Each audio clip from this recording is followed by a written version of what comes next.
And it's like what makes us human, and we like don't even talk about it. And I think, again, if we would all just talk about it more, we could just help each other understand language more. Thank you for joining us on the Myanmar Insight podcast. My guest today is Kitty Craig, an American linguist who has spent the past 7 years studying minority languages in Myanmar and the complex and often fraught politics around those languages. She's also the co-founder of Myanmar Indigenous Community Partners, an NGO that works with minority groups to help them preserve, expand, and pass their languages on to the next generation. Today she will be taking us through the complex and misunderstood linguistic landscape of Myanmar, sharing her experiences working with minority language communities, and hopefully dispelling a few language myths along the way.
Yeah, so I grew up in Dallas, Texas, in the United States, and there still are, lots of people from all over the world, both refugees and immigrants, and just a variety of people. So I always was really interested in them and their languages and their cultures. It was just so distant from me and my experience growing up in a very white bread place, as we say. And then I went to university and I changed. In America, you can change your specialization, your major, really as many times as you want. So I was kind of hopping between different studies, and for one degree program, I had to take a linguistics class. So that's when I realized that I liked linguistics. I didn't know what linguistics was before that. And so I kind of dove into that. I went on to get a master's in linguistics. And while I was doing my master's program, I met a lot of Burmese refugees. I lived in this neighborhood with people, again, refugees and immigrants from all over the world. And a lot of them were from what we now know as Myanmar. So then it kind of all came together. I was like, well, I can move to Myanmar. So I did that after I finished my degree in 2014. And yeah, that's what I've been doing since then, working sort of in what we would call language development in Myanmar. So typically in language and education, but also kind of more broadly. Does that make sense? Yeah, absolutely. So I'm just wondering, you say that you're working in education, all these sorts of things. We know that prior to the coup, there was a lot of push to change the education system in the country. Traditionally, education has ended in year 10. Matriculation exams would typically be done after someone's about 16 years old, and they wanted to bring that up to about 18 years. But of course, we also know that education in the country is very Burma language dominant. So were you working with the central government? Were you working with just local communities? What sort of organizational structure were you interacting with? In the past, it was pretty much strictly non-government and not always even a kind of formal education system. Sometimes just either after school programs or Sunday school programs, especially focused on literacy. Since there are many communities that don't have their own schools, but then there are other communities where they do have their own schools. So then it would be kind of working formally within their education system. And recently, you mentioned the sort of education reforms. The state government, the central government, started to I'm not even sure what the word to use is, develop and implement the local curriculum, which has not, it's not very well defined. Lots of people don't really know what it is, so it's still kind of confusing, really. It's been implemented some places, not other places, and some people don't really understand what it is. So anyway, that to say, we've been doing a bit with that as well. So that will be under the central government. Interesting. So this allows us to really start delving into this question of language in education within Myanmar. So first of all, you mentioned this local curriculum. From the way that you describe it, evidently it's not something that is particularly well defined and set out. But in your opinion, what is it supposed to be? What is the concept behind it? So I think it comes from a lot of these non-Burma groups asking or demanding for their languages to be used in schools. That's what's the word? That's something that's important to them. They want to maintain their language and their culture. They want their kids to understand just their identity, really. And they don't want them to necessarily switch to using other languages. So yeah, I think that's kind of where it came out of, but we can also see, like the research that's been done internationally all over the world, that students can learn additional languages to a higher level, higher proficiency. They have more success in learning additional languages if they have a foundation in their first language, which is kind of a basic concept of education. It's the idea of like scaffolding. You build on what the learner already knows. If the learner already knows, this languages or a few languages, then you can build on that linguistic repertoire to help them gain proficiency and confidence in other languages. Yeah. If that makes sense. Yeah. So would this local curriculum have been... So what I think I'm trying to drive at is, was this an attempt by the central government to say, we will allow you to study your language as a subject in government schools? Or was it an attempt to say, we will allow you to complete the entire national curriculum in your native language? So right now it's just one subject, so it's not really ideal. But I think maybe that research was one of the things that helped convince the government to start to allow this. And I should say, originally it made it sound like it was supposed to be only local language teaching, but then it kind of morphed into two different things: the ethnic language teaching portion and then the local knowledge portion. So the local knowledge portion, it's supposed to be in Burmese. It hasn't been implemented yet, but the portions of the curriculum that have been written are all in Burmese. But so what you're saying is that it's not just about changing the language of instruction, it is also about localizing the content of instruction to apply to identity. Theoretically. Also, the idea of local isn't very well defined in the protocol for this local curriculum. So there's sort of some confusion. Is this local, like local economy, local agriculture, or is this referring to like a particular ethno-linguistic community identity? Does that make sense? Yeah, so it sounds like even the people who might have been well-meaning in trying to set up the system may not themselves have fully understood what parameters need to be set in order for this to be effective. Yeah, I'm not sure exactly what they were thinking, to be honest. So, okay, so then let's just pretend you had your perfect world. I mean, we have so many examples of multilingual societies. I know that in the West, we tend to forget about this a lot, especially in the Anglosphere. We have this idea of like, well, yeah, of course, every country has a national language, and that's all it is. But we have many examples of pluricentric multilingual communities, and education is approached in different ways. Can you find a comparison to another country's system that you think would work, that you think would be effective for the Burmese context? I'm not sure that there is. I think there's still a lot of like standard language ideology, and we're kind of obsessed with this notion of being a native speaker or being fluent, but really you could say like there's not really any such thing as being fluent because language is always changing. So it's kind of a moving target, right? And everyone has their own dialect, their own family like, their own dialect, whatever you want to call it, right? So it's like, well, fluent, what do you mean? Like, who defines what fluent is? When do you become fluent, right? Kind of the same thing with being a native speaker. Well, who decides what that means? What does it mean to be a native speaker? Which is, I think, pretty obvious with English, right?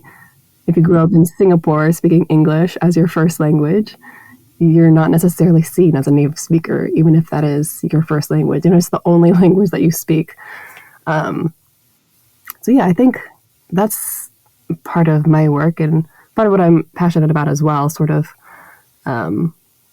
what's the word? Analyzing, challenging these notions that we have that's just kind of commonly accepted, but don't really reflect reality. Okay, so you see yourself not only as working to protect the languages themselves and keep them from being potentially wiped out, and we're going to talk about that because there's a lot of history to unpack there. But you also want to fight this sort of meta-linguistic, if we can say that, fight to let people know that they carry a lot of harmful misconceptions, and they force themselves into these strange situations that they absolutely do not need to in order to function, in order to be valuable members of society. Is that right? Yeah, I would say that. Sometimes in my work, we talk about mother tongue-based multilingual education, MTB-MLE, right? That's this idea of starting the first language and then moving to another language. So even though, there's some helpful concepts and there can be some practical tools that you can use in that model, it's still kind of sometimes doesn't necessarily, challenge these notions that we have of language and identity and how we use language and what language is. Does that make sense? Sometimes it can actually sort of exacerbate these harmful ideologies and linguistic discrimination.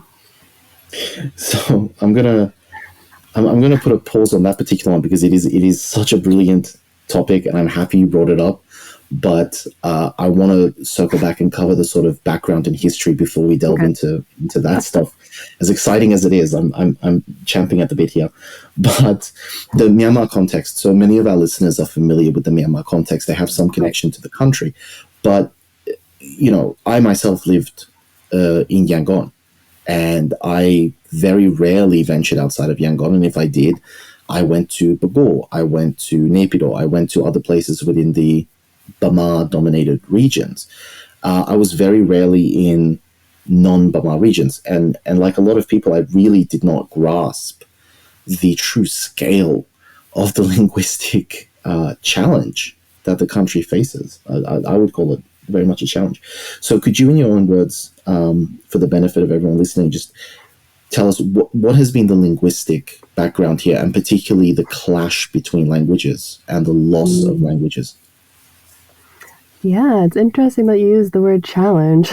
I would challenge that notion, right? I think often we see language as sort of obstacles or barriers or problems, but really they can be a huge resource. I mean, having all this linguistic diversity, it means you have all these different perspectives and different ways of viewing the world and different ways of navigating the world. But, sort of taking it back to what you were really wanting to ask is, it's hard to know where to start. I mean, like you said, it's very linguistically diverse. I have to think about where to start with that. Maybe it would be helpful to talk about linguistic identity. I mean, absolutely. I think it occurred to me after I asked the question, actually, that that would be a thing. So let me just pose a question now, and the editing team can cut that previous part out. Let's Okay. do that. Okay, I apologize. No, you're fine. Yeah, so this is good. I'm liking this. So, so can you explain for us and can you tell us what is the significance of language to a community? What role does that play in their identity? What makes that language and its preservation so important? Yeah, I mean, I think all of us use identity as a tool to construct our identity, right? The sort of essential part of ourselves, sort of on an existential level. So it carries a lot of, yeah, existential importance. If you lose your language, it's like losing yourself, right? You can feel like you're losing your agency because you're losing your voice, sort of on a fundamental level. Yeah, and if you think about it, language is like what makes us human. It's kind of this unique feature of humanity. It's how we move through the world. Everything goes through language. So every aspect of our life, every sector, every domain uses language, right? It's essential to everything we do as human beings, especially as we interact with others, right? It's our primary tool for interacting with the rest of society. So it's really central to everything, and especially in Myanmar, since it's so diverse and identity and belonging are quite contentious. So it can also be used as a tool, as a weapon, even to decide who belongs and who doesn't. Yeah, for better or for worse. Yeah. So let me Does jump that in on answer your that one question? there, because and so you, I want to play devil's advocate, and I just want to clarify for everyone. I grew up as an immigrant.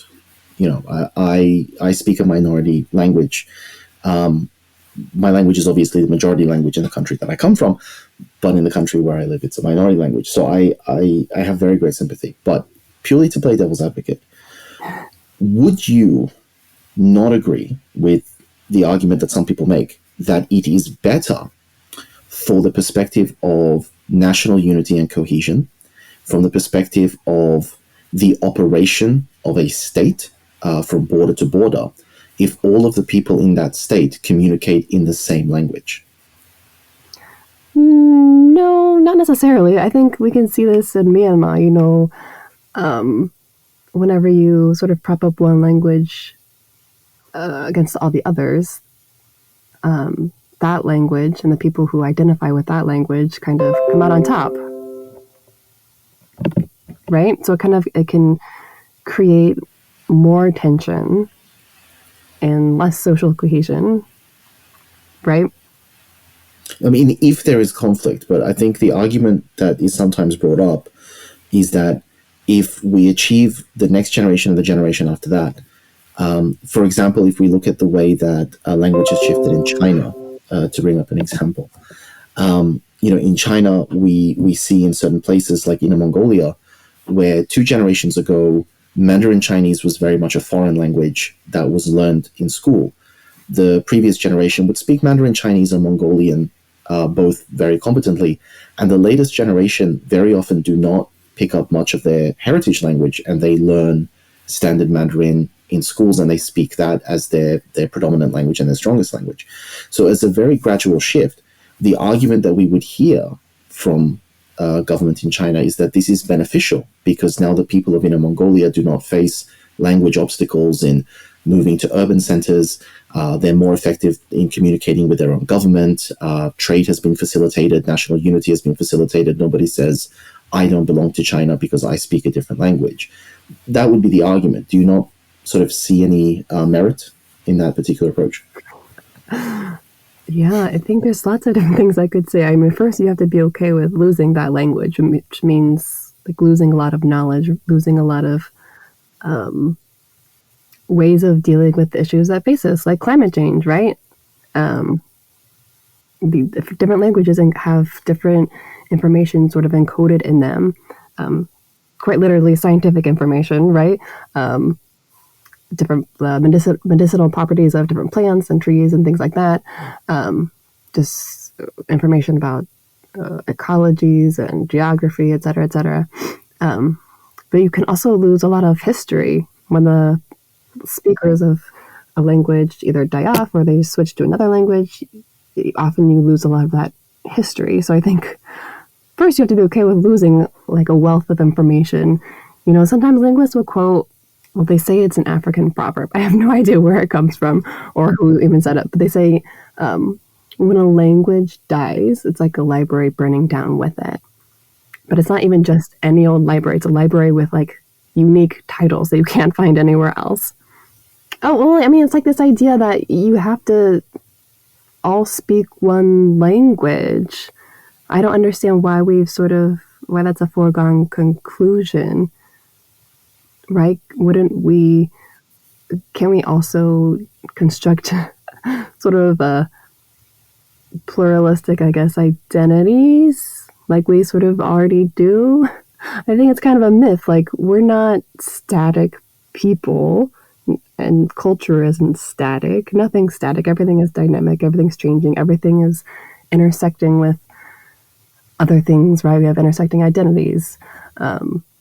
So I think that's kind of a myth that there is, or that we can have this sort of very fixed linguistic identity, or even a fixed sort of national identity, if that makes any sense. Yeah, no, I absolutely agree. I, I mean, like I say, I'm playing devil's advocate just because this particular line of argument is brought up just so very often, and because we see language weaponized, we see language and identity both being weaponized by governments and by national groups, where the division between language and dialect is legislated, and it's not based on necessarily any linguistic fact. It's just based on this idea of, I need a line in the sand between my group of people and the other group of people, and this sort of thinking is something that I think is quite dangerous and not helpful. So that's sort of why I wanted to just bring up the devil's advocacy, because as you say, loss of language is loss of culture, and there are, you know, ancient stories encoded. I was just reading the other day that some of the Karenni people have an ancient tale that they tell, talking about a shifting river of sand, and archaeologists and anthropologists try to use these sorts of folk stories that are largely untranslated to try and track the migratory history of entire ethnic groups of people and try to find their sort of ancient homeland. And it would be lost to, you know, all humanity for all time if those languages died out. So I just want to reiterate, I am very, very, very, very happy that people like you exist and are preserving these languages. However, in the Myanmar context, factually speaking, I think we can say that there has been a very strong dominance of the Bama language and a very strong preference for the Bama language in governance, to the point where a lot of citizens who cannot speak and cannot read and write Bama have been left disadvantaged and unable to defend themselves in court, have been left unable to retain their property and retain their citizenship rights in some extreme cases. So how severe would you say is the risk posed to minority languages and to the speakers of minority languages in Myanmar? A lot. I mean, I guess another thing we could talk about with your previous question as well is the trauma of losing your language, the trauma of like forced assimilation, which also goes hand in hand with the fact that this language that they're being forced to use, or people are trying to force them to use it, is also the language that they were traumatized in to begin with. Right? Myanmar has a very long history of violence and conflict. So sometimes, quite literally, that's the language that you heard right before you saw your village burned down, before you saw your parents shot, or before you were raped. Right? So there's a lot of trauma wrapped up in language, sort of in two different ways. Right? Losing your language but also the language that was used while you were being traumatized. So there's that sort of psychological aspect. There's also the fact that they can't really participate in society if they don't not just know Burmese, but use Burmese sort of in the correct way, right? Kind of going back to the standard language ideology. Because even when they do learn Burmese, they're still stigmatized, right? Because they don't sound like a quote-unquote native speaker. So, and so, they face stigma, they face prejudice and discrimination. So that's just not really helpful for anyone. That doesn't build social cohesion. Yeah, absolutely. Absolutely. It's important, I think, to emphasize, and I know that you've touched on this already a few times, that trying to marginalize a language is marginalizing an entire identity, an entire community.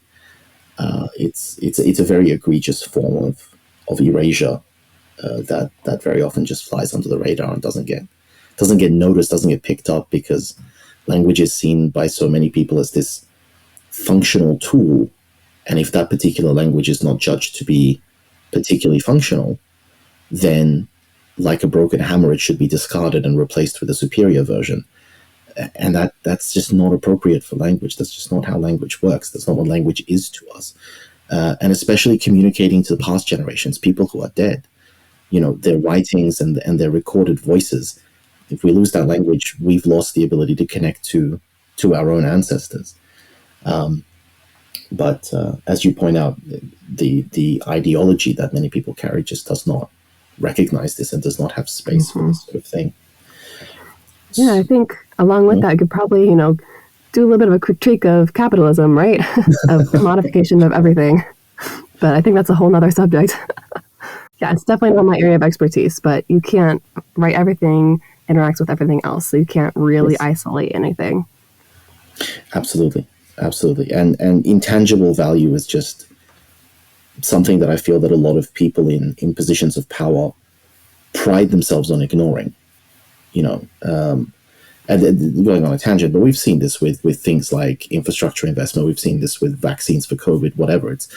It doesn't matter to them that it benefits society. If you can't put a dollar amount on it and you can't evaluate it against an alternative, it's not valuable in a specific sense, therefore it's not valuable.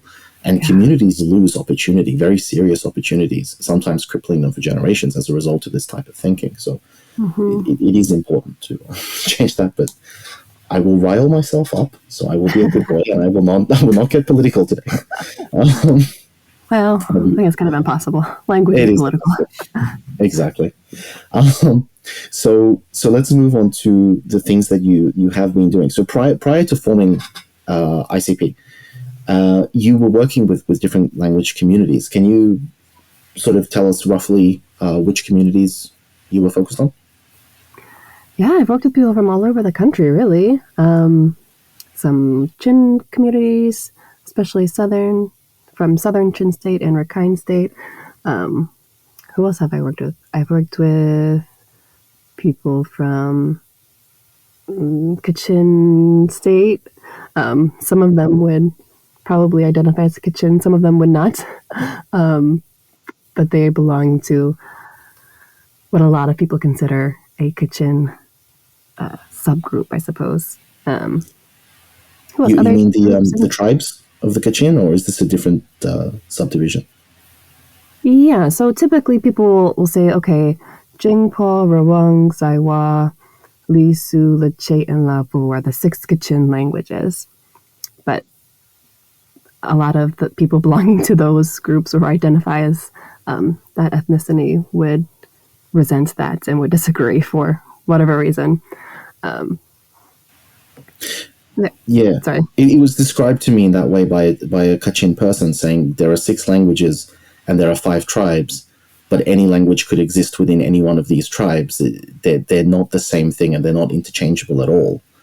But my understanding may be completely wrong on that as well. Yeah, it's complicated, right? I mean, yeah, and there's also sort of But the linguist would say, okay, well, linguistically, you are related. This language came from this language, et cetera, et cetera. Mm-hmm. But sometimes that is kind of irrelevant if it's not how the people who actually use the language relate to the language and relate to each other, right? Yeah. So, yeah. Some Kachin languages, or whatever you want to call them. Other languages, other large languages like Karenni and Sakol, Karen. Yeah, really just language from all over the country. So some of them I worked closely with for a good amount of time. Other languages, it might just be a one-off workshop or something like that. It's fascinating. And so, looking at these groups, I'm just looking at this list, and it's already sort of intriguing me, because the Kachin, we just sort of touched on the Kachin and the complexity behind what does Kachin mean? What does it refer to? How does that work? But you also mentioned the Chin, and the Chin. I mean, can you explain to me, in your words, how the Chin work? Like, is there such a thing as Chin? Like, is there actually a unifier between them, or is that an externally imposed grouping because it's such a linguistically, culturally, and identitarily, if we can invent that word, diverse and rich region of the country? It just fascinates me. Can you take me there? I mean, short answer, no, I can't really, but I can try and, I don't know, give you some things to think about, I guess. I mean, one thing I guess that we don't always talk about is the fact that all of these groups on the borders were kind of splintered, right, whenever these international borders were defined by outsiders. So they were all kind of split, which is, I think, relevant for many reasons, right? We can see that the Bama in the center weren't split. So there's multiple reasons why there's a large population of Bama people. That's just a side note. Yes. Yeah. So, I mean, even the word Chin, I mean, I think that's really only used within Myanmar. In India and Bangladesh, other words like kuki are used. Lushai used to be used. I don't know if it's really used anymore. And I think people have different ideas of who is Chin and who's not Chin, who is kuki and who's not, who is Mizo and who's not. Does that refer to a specific language or an entire sort of identity? So yeah, I think it's quite complicated, and I think in Myanmar it becomes more complicated when, sometimes you have more political representation if you identify with a larger group. Sometimes you have more physical protection, quite literally, if you identify with a large group, especially if they have guns. So yeah, it gets complicated, and sometimes you might want to identify with a certain group in order to disassociate with another group. And sometimes a larger group will want to convince smaller groups to identify with them because it gives them more, there's strength in numbers, and it gives them more legitimacy. So, yeah, it's complicated. Okay, so that what you've just said, that is incredible for me, because we've heard of situations where people will cling to what in academic terms we could consider to be very small differences, very, very small sort of signifiers of like, I inflect this particular case of this particular noun with an O, but those people on the other side of the river use a U. Very small difference.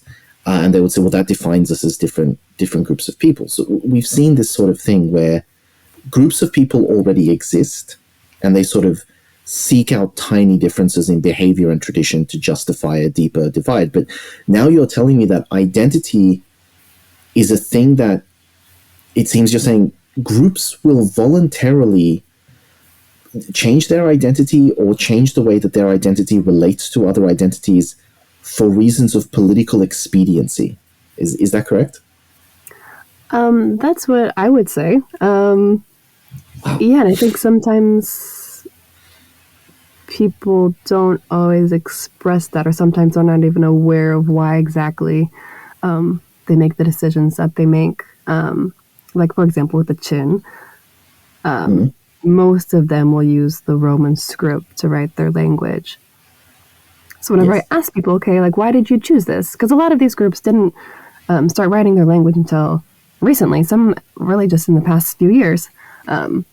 So it's still like fresh in their minds. And for some of these people, they were the ones who decided how to write their language. So we'll ask them, okay, well, why did you decide to use Roman scripts? Because it doesn't always fit very well, right? Yeah. Roman script was kind of made for different languages. So they give these reasons, well, you know, the Burmese script wasn't very, what's the word? It couldn't represent our language accurately, which would also be true for the Roman script, right? Yes. So then I have to come at that. Okay, well, maybe there's other reasons why they're doing that. Maybe it's because they want to identify with their neighbors. They want to create this sort of common identity. And or maybe it's because that they feel like that reflects their Christian identity, right? There's kind of association with Roman script and Christianity, and Burmese with Buddhism sometimes. So I can't be the arbiter. I can't say for sure exactly why these groups make these kinds of decisions. But if we look across Myanmar, we can see these different things happening. And again, even within a certain group, maybe some people will say one thing and some people will say another thing. Yeah, there's not always a lot of consensus. So it's not always a fully conscious decision. It's just something that arises in the mix, and people might not fully understand why they might not even fully be aware that they've made a conscious choice to do that they've made a choice rather to do something.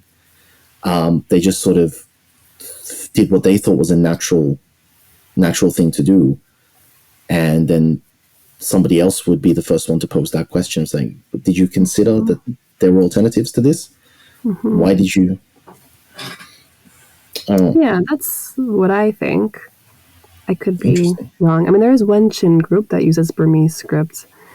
Really? And I actually have never worked with them directly, but from what it sounds like from other people, other Chin people, is that it's kind of used to express their Buddhist religion. It's kind of their way to mark their identity as Buddhists. But again, people could have different views on that, right? That might be an outsider saying that. I don't know. It's still such a tiny little things, but they can be very, very powerful symbolically, and they can really point to something that is just subconscious within a community, but that is a very powerful divide and a powerful motivator within a community.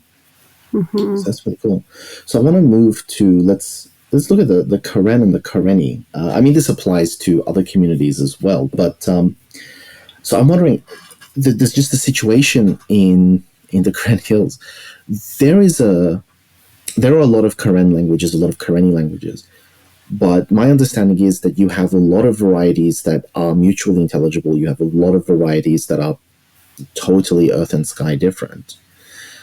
Do you find when you're doing this work that it is just very difficult to make meaningful distinctions between different languages, or do you find that bothering to say this is this language and that is that language is just not even a useful thing to worry about? Well, like I said, like we generally have to sort of go with whatever local people say, right? If they decide that this is one language, then sometimes we just have to go along with that.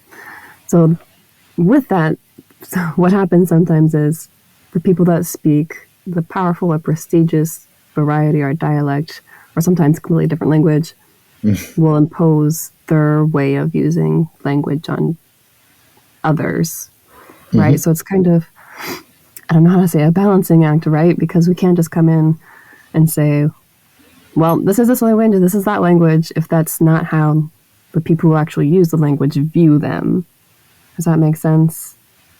Yeah, but from the perspective of an educator, if you have, let's say, a school of children, some of whom were raised speaking a prestige dialect, others of whom were raised speaking a variety of the language that is quite different, they're being disadvantaged if they go to school and they're being told, well, you're speaking the same language, you're just speaking it badly, which is incorrect.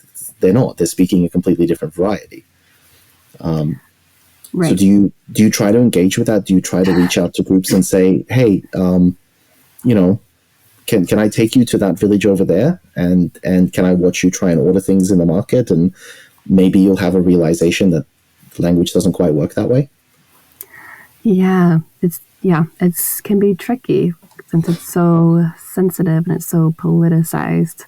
People can get pretty upset if you try to make those kind of claims, like, because they're sometimes coming at it from a more, I guess, political point of view, and they don't want their group to be splintered anymore. They don't want to be sort of relegated to this sort of ancillary role, if that makes any sense. So sometimes I think it's not something that I have figured out completely, honestly, but it is something that we run into. We're like, well, this isn't going to work for everyone because these other kids just don't understand. So sometimes you can say that. Sometimes you can even like show people, and people still won't necessarily accept it because it's very important for them to maintain their community, I guess, and maintain their identity, maintain, like I said, there can be strength in numbers, right? So if they get smaller and smaller and smaller, then they become more or less significant, if that makes sense. Yeah. So sometimes I think we can acknowledge, say, okay, this is one language, but people kind of speak differently. So how can we help these students if they don't use this? They call it bonsaga. It's like the I'm not sure how to translate it. The common language, I guess. Yeah. Bonsaga, which is that actually the common language or not? That's another question. But if that's what they decide, you kind of have to work around that. And there's also the fact that we can only do so much at one time. So sometimes you have to start at some place. Start with whatever they think the bonsaga is, whatever the common language is, and then develop more materials, if you need materials for other varieties of that language or other different languages entirely. Does that make sense? I mean, it absolutely does. It's just the one thought that's going through my mind is this. It feels so strange to me. The things you're saying, it's like a smaller version of the mentality that we've seen play out on the national level, where you might have people coming in and saying, well, yeah, but this is the Burma language, this is the standard, and there's a reason for that, and it's strength in numbers, and we want to be unified, and we want to bring everyone under the same umbrella. And then you'll have this community who says, no, we don't want that, because we are our own people with our own history, our own heritage, our own identity, and we want to preserve that. But they may, without being fully aware that they're doing this, be playing out a very similar thing with minorities within that broad group, and say, oh yeah, but you don't have a separate identity, you just speak the language incorrectly. And even if that's not true, there's strength in numbers, it's better for our cohesion and unity if you abandon your ways and adopt our standard and things like this. It just feels ironic is the word that I want to use here. Yeah, absolutely. Yep. yeah, that's just the reality that we have to deal with. Yeah. So I think that's another reason why, there's a lot of, what's the word? Really just kind of like a surface level or superficial inclusion of the quote unquote ethnics, right? Yeah. We'll have mention of, and the Chin, and the Karen, and the Karenni, and the Shen, and the Kitchen. So if we list all of these different groups, then we're good. We've included them, and everything is copacetic, all good. When in reality, that's not true. Besides the fact that you're excluding like completely separate languages that don't fall into those umbrellas, right?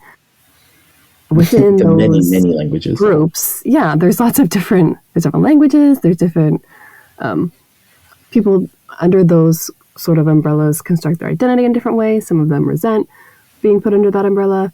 Some people don't, et cetera, et cetera. So sometimes it kind of exacerbates the issue. I mean, absolutely. And when you're in Yangon or something like that, the people in Yangon, they're so used to, they're so ingrained. If they come from ethnic minorities, they know what the deal is. They're just going to say, "Oh, I'm this group, I'm that group," and they're going to list off one of the 135 officially recognized groups because they know that most people are not going to listen to them. They're not going to care about what their actual identity is.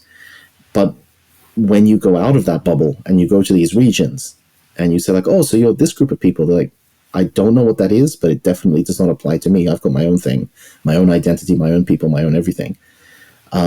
It's a bit of a sort of wake up when you realize that like, no, these identities are just artificially imposed on a lot of these people for organizational advantages and for administrative reasons and historical reasons, but they're not based on actual communication with these groups and an understanding of their contexts.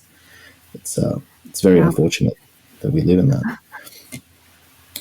But speaking of these identities and mutual intelligibility, there's an interesting part. So we talk about all these ethnic minority languages. We talk about, Shan and Karen and Kachin and all this other stuff. But one topic that often does not really get delved into is varieties of Bama, because again, it's in this unique, privileged position. Bama is the language, and everyone recognizes that there are some small differences. There are people, young girls, who don't pronounce da, they pronounce it as da, and things like this. But when we go to Rakhine, when we go to Dawe, when we go to Bai, we start seeing varieties of Bama that are just so wildly different that native speakers of Bama will just get completely lost in conversation. And I've heard people argue vociferously that this is Bama, and I've heard people argue equally vociferously that these are completely separate identities. Have you dealt with any of these varieties? Not especially. I mean, a little bit with Rakhine. Yeah, it's super interesting. If you go like to Rakhine State and Burmese, it's feels like at first you're like, okay, I can understand this, and then it sort of like takes a weird right turn. You're like, oh, I don't understand what's happening here.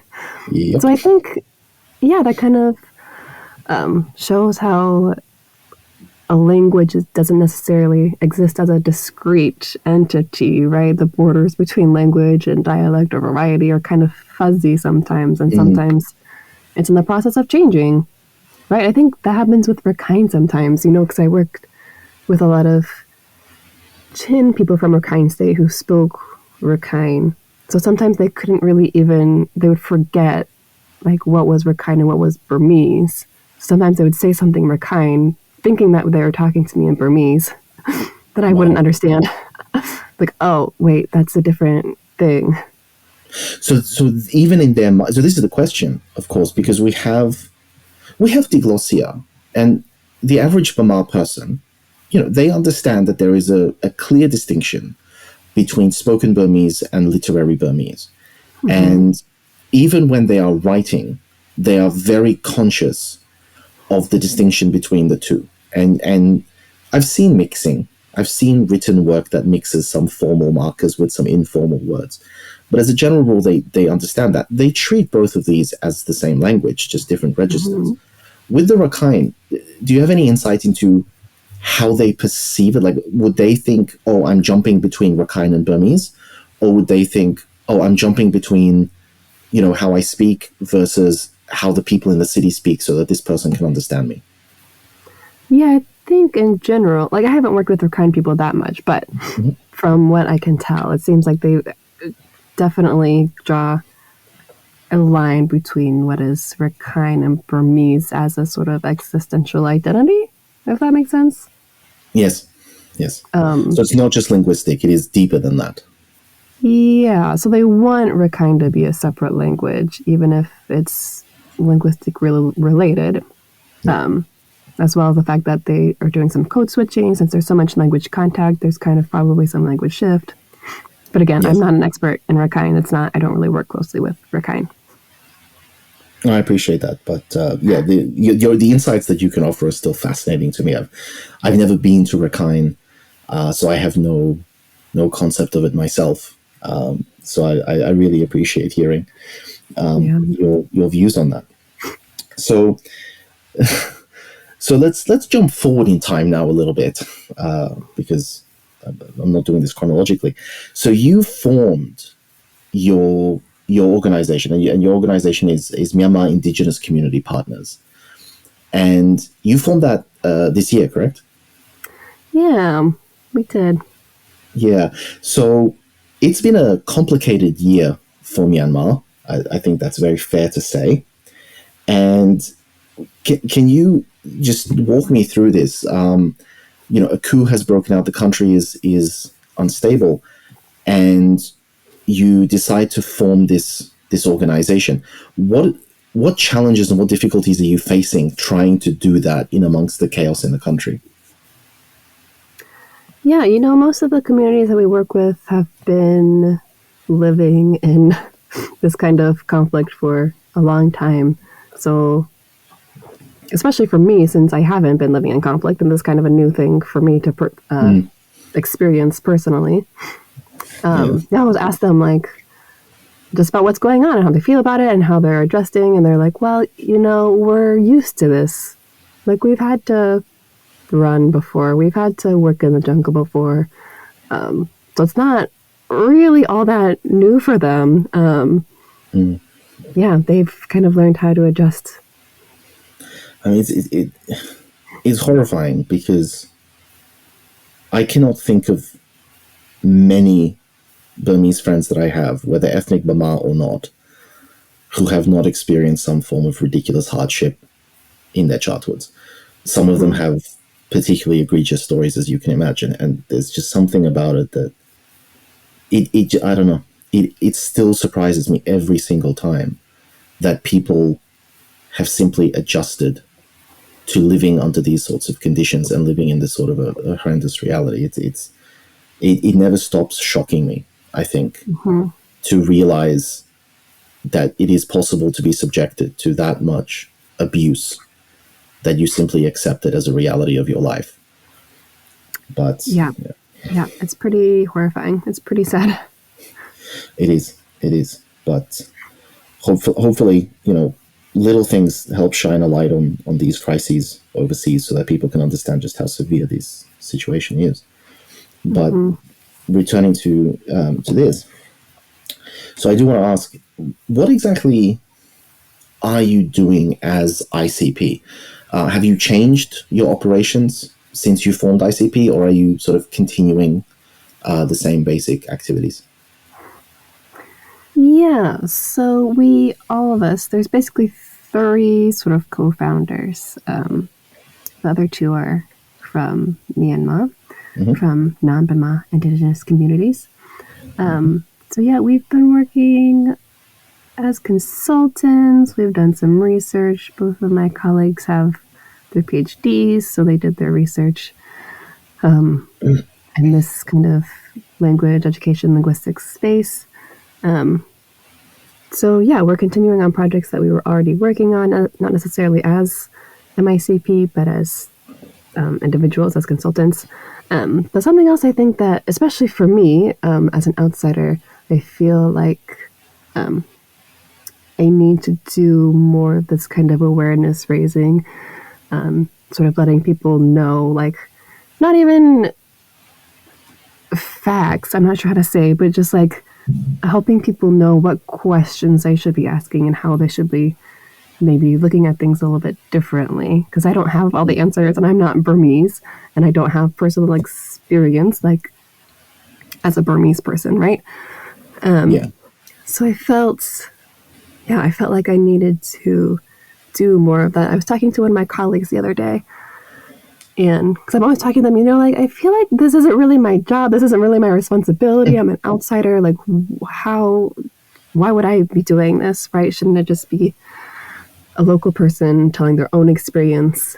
But then I was saying, but I just feel like people aren't hearing the voices of these people, non-Burma people, especially in conflict-affected areas. And she said they aren't heard because the people that know aren't talking anymore. because she was saying, like I was saying before, there's just so much trauma and there's intergenerational trauma, just layer upon layer of trauma. So the people that know just aren't talking anymore. They've just shut off, sort of. So I feel like, well, then I should be doing that so they don't have to like relive their trauma. And because, a lot of times whenever people bring up these kind of topics, they kind of get, what's the word? They catch a lot of flack, right? People don't really like it. They think, Yeah. you're disruptive to unity. Oh, I read in what is it called? Funambulist, I think it's called. It's a magazine. This woman, Zoe, I don't know how to say her name, Samudzi. Anyway, she was writing on genocide. And she said that genocide, I'm reading now, I'm quoting, is to read in history books that you no longer exist, and that your struggle for a self-determining survival was disruptive to peace and thus dishonorable. It is your tongue tripping over an alien language that is your birthright. It is watching architectural monstrosities erected on lands stolen from you and your family and your community.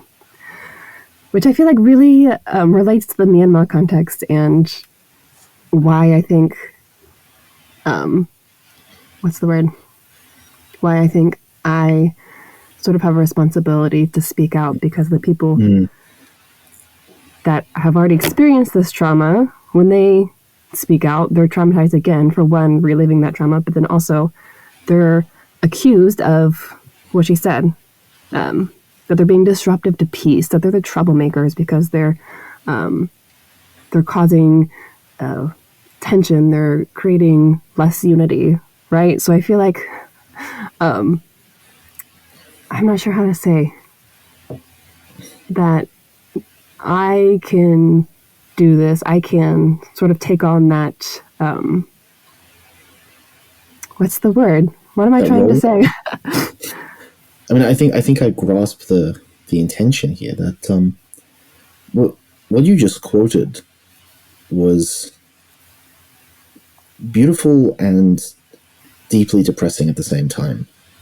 I just want to say that was actually very poignant and very appropriate, but horrendous. And this is so, back at the beginning when I was devil's advocate and saying that there are voices saying that language, doesn't necessarily have a right to exist. I mean, to take it to the most extreme place that we can take a conversation, that comes from Mein Kampf, quite literally. There's a section where Hitler says, not all people have a right to exist. And saying not all languages have a right to exist is at least in dangerous territory. But I think what you've just quoted is the perfect response. That's saying that, well, this language doesn't have a right to exist. It's better for national unity if everyone speaks the same language and everyone has the same identity. It's saying your struggle to just be allowed to be yourself makes you, by virtue of your existence, a threat to the state. And it makes you an enemy because you wouldn't just shut up and be the thing that I wanted you to be. So I think, I thank you for reading that and for bringing that up. I think that was really beautiful. I've never heard that before, but that was a very beautiful way of putting it. Yeah, it was like the introduction to the entire issue was on genocide. So her essay at the beginning is called On Genocide. And it's quite good. It's thought-provoking. Yeah. So that's what I was trying to say. Like, they're already kind of enemy. Then on top of that, when they try to speak out, they're enemy again. So I feel like they shouldn't really even have to be dealing with that. It's like, why can't I just speak out, not for them, but you know what I'm trying to say? I absolutely do. But I think, and I know this may not be a popular opinion, but I think you're, if anything, being a little bit too hard on yourself here. I think that, as you point out, within Myanmar society, number one, these people are already marginalized in so many cases, in so many ways. Just getting a foot in the door is difficult. And, there's not a lot of other way to say that. If you're white your voice carries some weight in a lot of countries, Myanmar included. There is, I think, ethical merit in weaponizing that privilege for the benefit of others. I think it's an appropriate thing to do. And I think that when we have a country which is still plagued with these ideas that, oh, they're not languages, they're dialects. Or they're not dialects, they're just mangling the language. They're not different, they're inferior. It's I think, valuable to come in as an outsider and say, hey, I know what you're saying. I'm familiar with it.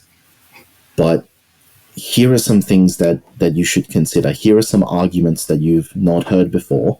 Let me make those arguments. Let me help sort of push the discourse forward a little bit.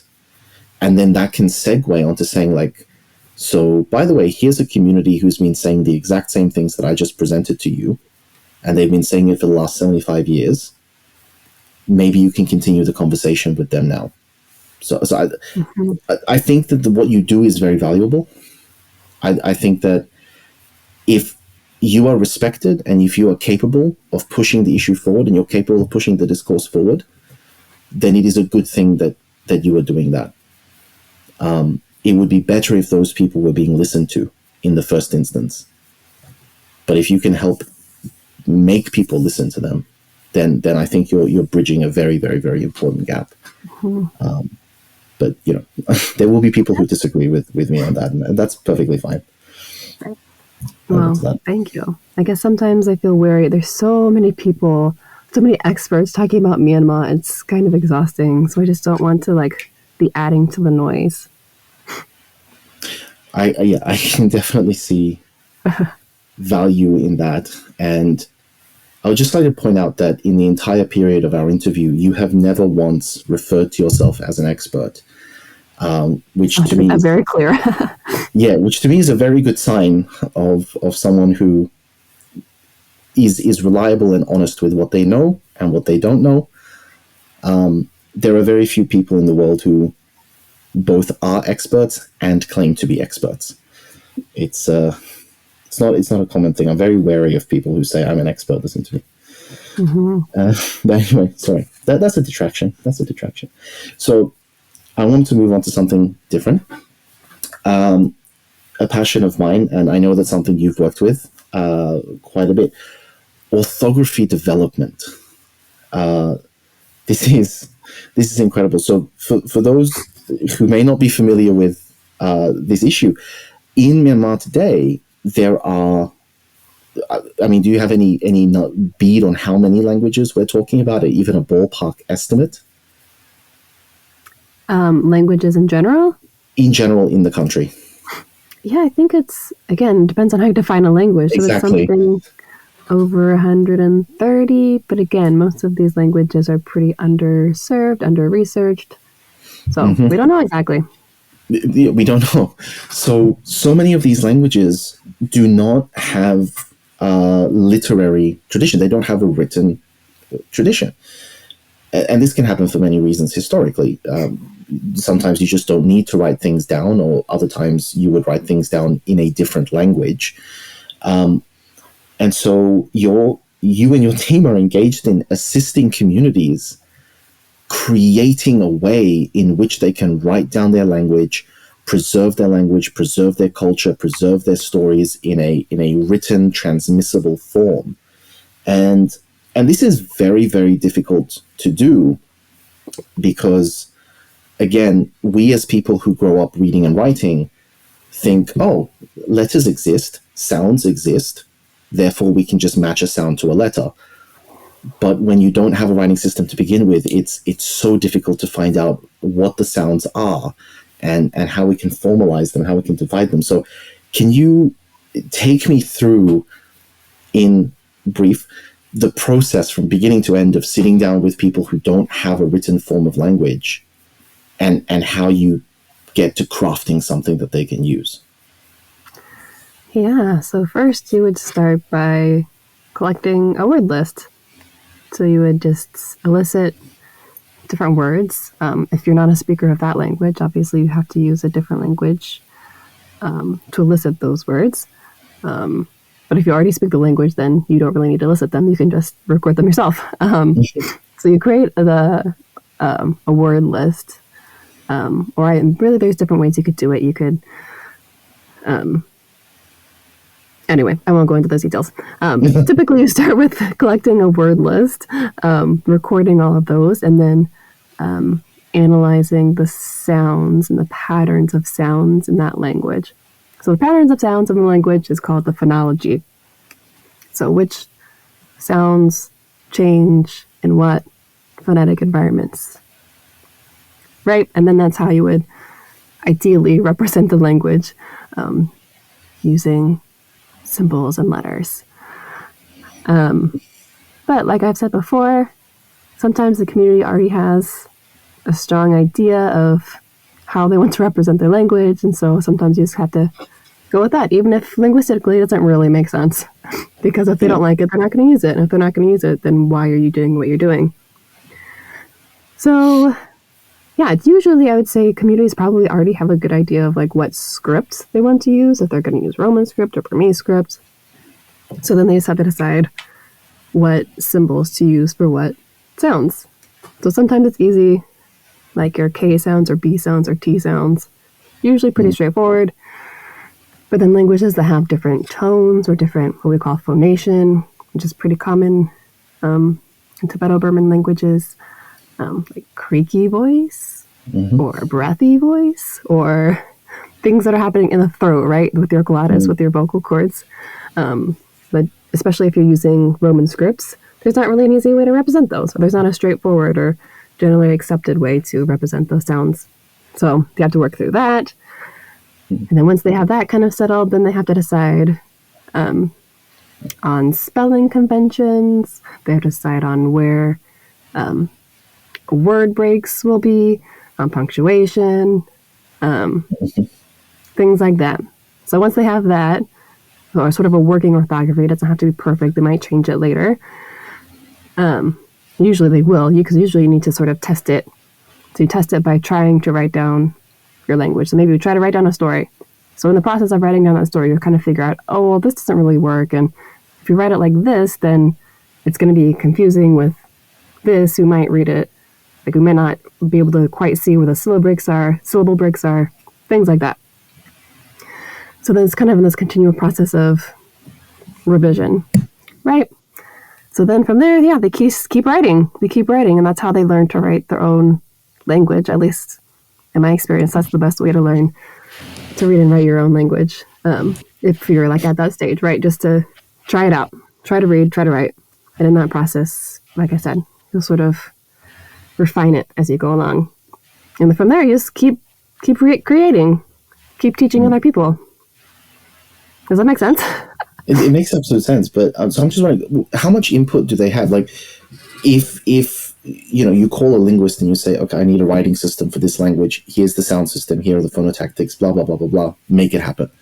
A linguist can do that, but like you say, if you give something to a community and they don't want to use it for whatever reason, and they may have historical or political or just personal preference, then it's wasted effort. So how does the interaction go? Like, do you just recommend an idea and then you run it past them, or do you come up with a full project and give them the full project as it is and listen to their feedback, or how does that interaction work? Mm-hmm. Yeah, it's definitely a back and forth, and ultimately if you're an outsider you can't make any decisions. You can just give your recommendations. We can kind of see how these kinds of things have gone awry in the Americas and Australia. There's actually a bit of resentment on the part of indigenous or Aboriginal peoples towards these outside linguists. Sometimes even like these universities will like own or have the copyright of their language, which is kind of ridiculous. Yeah. It's their language. So it's really important to be really sensitive to that. I think a lot of it just being aware, being sensitive, recognizing the fact that this isn't your language, this isn't your community. You probably will never even be using this orthography, so it's just not your choice. Does that make sense? Yeah, no, I absolutely understand that.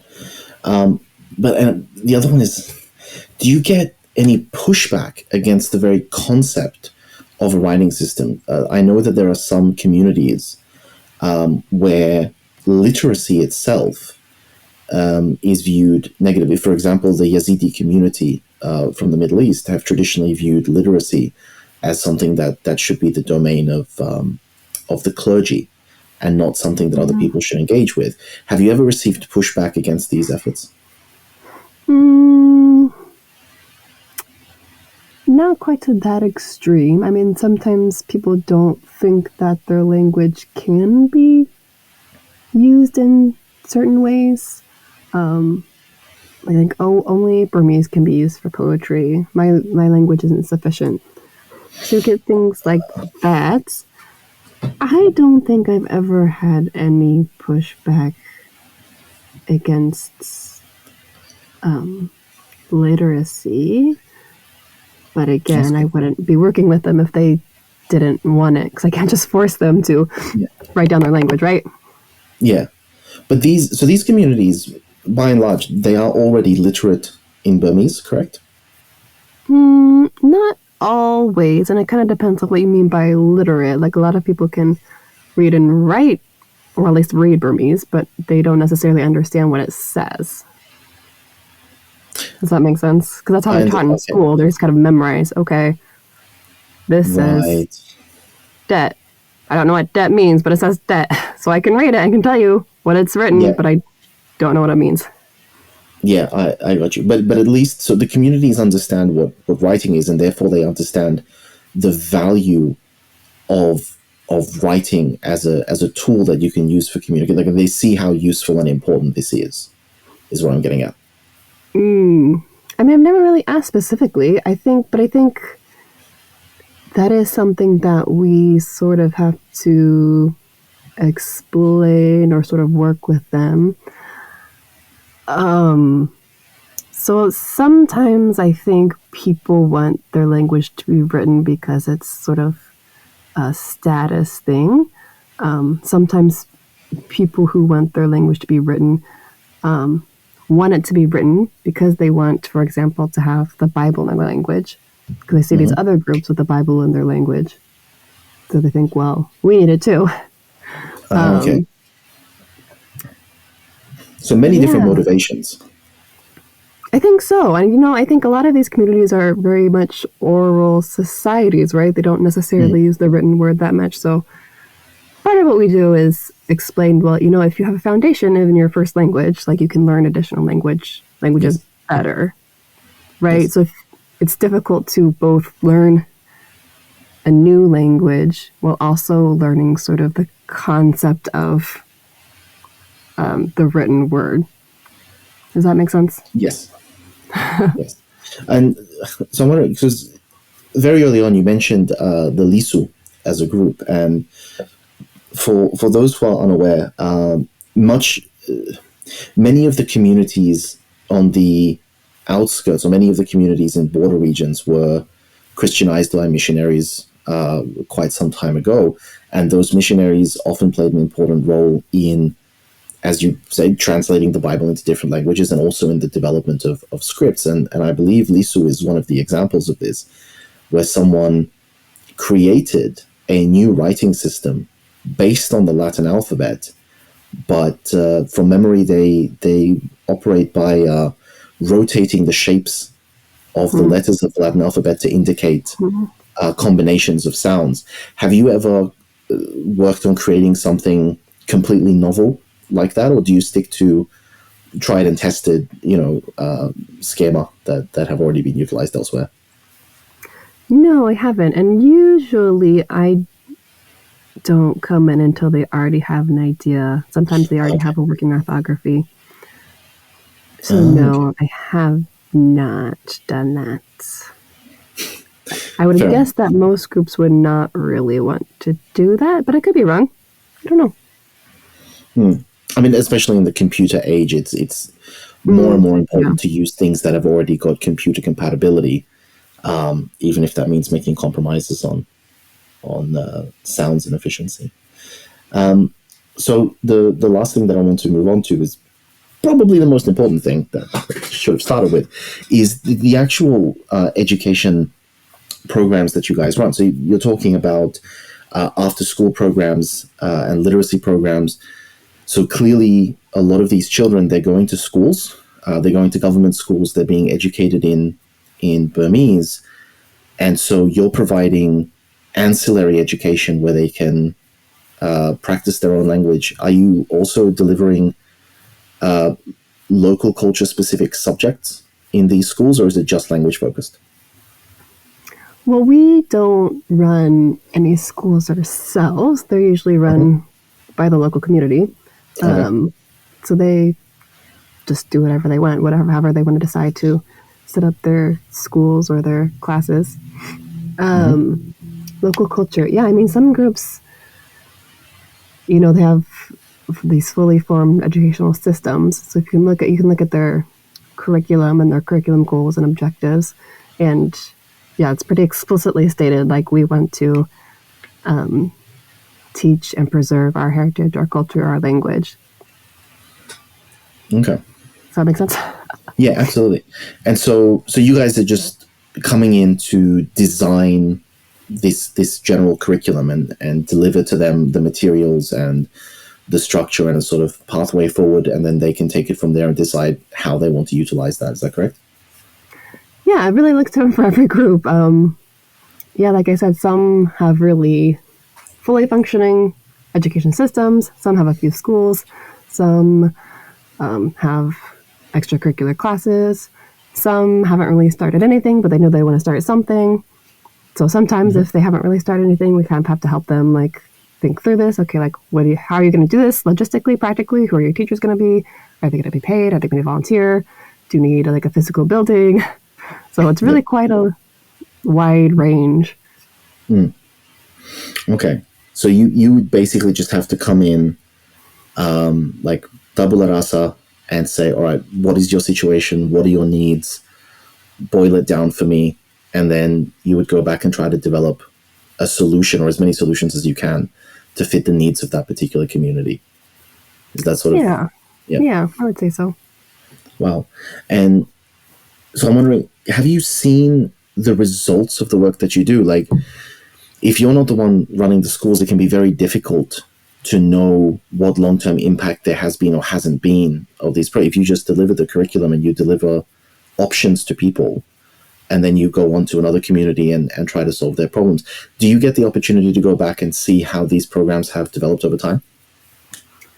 Yeah, sometimes. Both of my colleagues have done research sort of in that vein.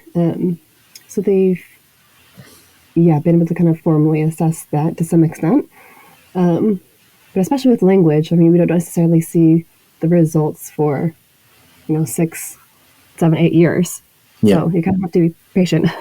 So the question then is, you work for these communities, you try to help them to preserve their languages. Realistically, how bad is the situation in Myanmar for minority languages? Do you think that there are going to be languages that are going to be lost and there's not much that we can do about that? Or do you think it is possible for us to act now and preserve all of the minority languages? Yeah, it's interesting. This sort of push for assimilation has, in some cases, kind of had the opposite effect. It's kind of bolstered this sort of pride in one's own identity and language. So it's kind of encouraged more language preservation in a lot of ways in some communities. But also the fact that there's such little infrastructure. It's just kind of physically difficult to get from one place to another sometimes. So some of these smaller languages that would probably be endangered if Myanmar had sort of developed like other, maybe even Thailand, because there'd be so much more language contact. So they would probably be more endangered if that were the case. The lack of infrastructure has kind of, in some ways, helped preserve languages, I think. So yeah, it's, in terms of language endangerment, it's not as bad as other places, but it's very easy for it to sort of go the other way, especially when you have this, like I was talking about, standard language ideology and push for not just assimilation, but just more dominant languages, right? Both Mm. Burmese, English, other languages. And I would imagine that, I mean, you talk about the lack of development. We do see in major city centers, we do see migration to urban centers, people looking for education opportunities and people looking for employment opportunities. So I would imagine that while on the one hand, the lack of development in rural areas means that this sort of, I'm not trying to be particularly heavy-handed with my terminology, but predatory language contact is less prevalent. I would imagine that at the same time, the new generations, they are being sent to urban centers to find opportunities and to find work where possible, and that could potentially lead to their own loss of connection to their language and use of their language. And if they settle in an urban center and things like that, have you seen these communities talking about, you know, effectively losing their youth to urban centers for economic reasons? Yes and no. I mean, I think another sort of part of this is the fact that people moved to urban centers because they were fleeing violence. So they also are, what's the word? And sometimes afraid to use their language because using their language is kind of a shibboleth of death, right? Yes. So I think it's multifaceted. I don't know if people are talking about that or not. You know, there's still quite a few, like, I'm not sure how to say it, enclaves, and there's different dorms where people will go. Like you're a Shan, you know a Shan person in Yangon, they might have like a Shan dorm, so you live in the Shan dorm. So that kind of helps preserve the language, I think. Yeah. It's interesting. Does that make sense? Yeah, it's just because in other countries, you know, I've seen these sorts of situations. New Caledonia comes to mind, where you go to the urban centers and very few people speak their heritage language in the urban centers because all of the ethnic groups are mixed together so closely that French becomes the only language that you would have reason to use. And once you leave the urban centers, each tribe continues to communicate in their heritage language because, again, lack of development and therefore lack of language contact. So they're able to preserve their heritage in that way. But it's, again, it's interesting to hear. Yes? You can go ahead. I was just going to say, it's interesting to hear your insights because, of course, every country is unique. And even within a country like Myanmar, each region is unique. So it's good to hear that it's not happening the same way, that people are managing to preserve their heritage languages even after they migrate to a place where they have now become a linguistic minority. Yeah, I was going to say, well, I think part of it is because I don't know all that much about urbanization. But there's a man, a researcher at La Trobe University. His name's Dr. Gerald Roche, and he had just posted something about urbanization and language loss on Twitter. So he essentially says that we need to be move beyond the approach of just simple urbanization and focus more on urbanization as a process and an emphasis on political ecology rather than simply ecology. That's the quote. Does that make sense? I mean, urbanization is also not my specialty, so I think I grasp the loose concept, but not if you ask me to explain it. I don't think I'd be able to. Yeah, he's just saying there's sort of this focus on the city as a static place, right? And it's not. Yeah, that it kind of creates its own sort of language ecology that endangers some and supports others, is what he says. Anyway, it's not my area of specialty either, but he always has lots of good insights. So for anyone that wants to read more about Gerald Roche and his work. Absolutely. I mean, it's always good to bring in these sort of outside specialties and outside references, because it allows people to go off in those so many directions of research. But anyway, I just want to say this has been absolutely delightful and edifying for me. I've thoroughly enjoyed this discussion, even if it did sort of wander into strange and unexpected places from time to time. So I just want to ask you before we wrap up here, is there any overarching thought or maybe even food for thought that you want to leave the audience with? I mean, I wish we would just talk about language more. I wish that we would study linguistics in school. I wish it was a compulsory subject. And not just, what people usually think of linguistics as grammar and phonetics, but also the social aspect, the form and function of language, and the politics and power of language. Because most people don't really even have a framework to approach it, and they just have no idea what to think or what they should be asking, right? So really, if you just start talking about language.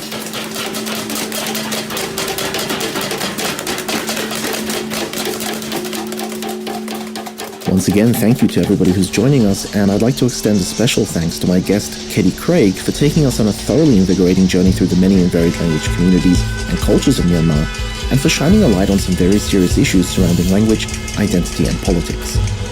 I hope you enjoyed this episode, I hope you learned something new, and I hope that you join us next time.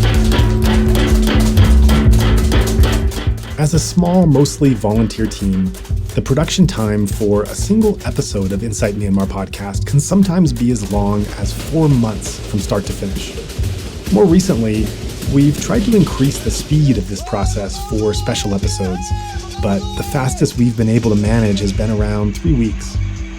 During this current crisis, however, where even a single day can be so urgent, we simply don't have the luxury of waiting so long. We've worked around the clock to shorten this time frame, and some episodes have managed a turnaround of just 36 hours. Similarly, while our previous goal was to produce a podcast once every 10 days, we are now trying to put out episodes as soon as they finish, knowing how valuable it is to get these ideas out there at this critical time. However, we cannot accomplish this increase without your support. If you have found value in today's episode and think that others may also benefit from this type of content at this time, please consider making a donation so that we can continue our mission.